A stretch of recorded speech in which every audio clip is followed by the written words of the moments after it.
Hello friends, आज मी बनवणार आहे तरोट्याची भाजी। याला टाकडा पण म्हटल्या जाते आणि तरोटा पण म्हटल्या जाते। ही भाजी आपल्याला महाराष्ट्रामध्ये भरपूर प्रमाणात बघायला मिळतात।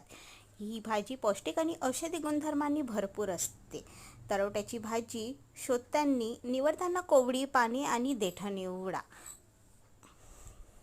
हे बघा, ही बघा, आणि मी आता हे तोडून आणलेली आहे। या भाजीतून आम्ही सगळे पानं काढून ठेवलेले आहे। मी थोडी थोडी बारीक पण चिरून घेतलेली आहे या भाजीला। या भाजीची चव ही थोडीशी कडसर असते, म्हणून हिला थोडी उकळावी लागते।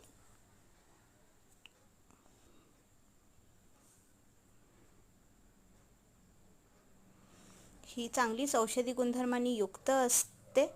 हे बघा, मी थोडंसं पाणी टाकून हिला उकडून टाकलेलं आहे। उकडल्यास भाजी नरम येते आणि जिथला कडवटपणा आहे हा पूर्णपणे निघून जातो। ही मी 5 मिनिटं छान शिजवणार आहे। बघा, कलर चेंज झालेला आहे। 5 मिनिटं झालेले आहे। आता मी हिला चांगले 2-3 पाण्यामध्ये धुवून घेणार आहे आणि इथलं अतिरिक्त पाणी आहे हे काढून पण घेणार आहे।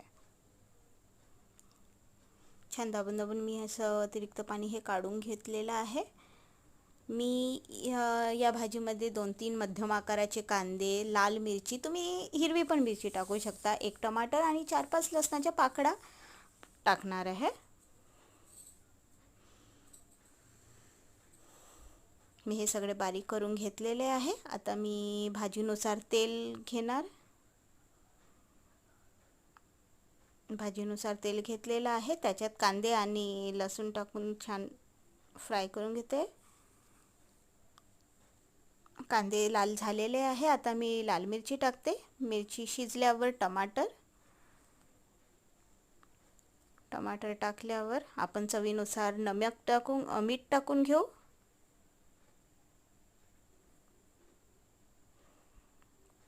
आता आपण छान याला परतून घेऊ आणि आपली भाजी जी आहे ही टाकून घेऊ। ही भाजी टाकल्यावर आपण छान 2-3 मिनटं असं 5 मिनटं तरी वाफेवर छान असं शिजवून घेऊ। परत एकदा आपण फिरू आणि अजून 2-3 मिनटं शिजवायची, मग आपली छान भाजी तयार होऊन जाते।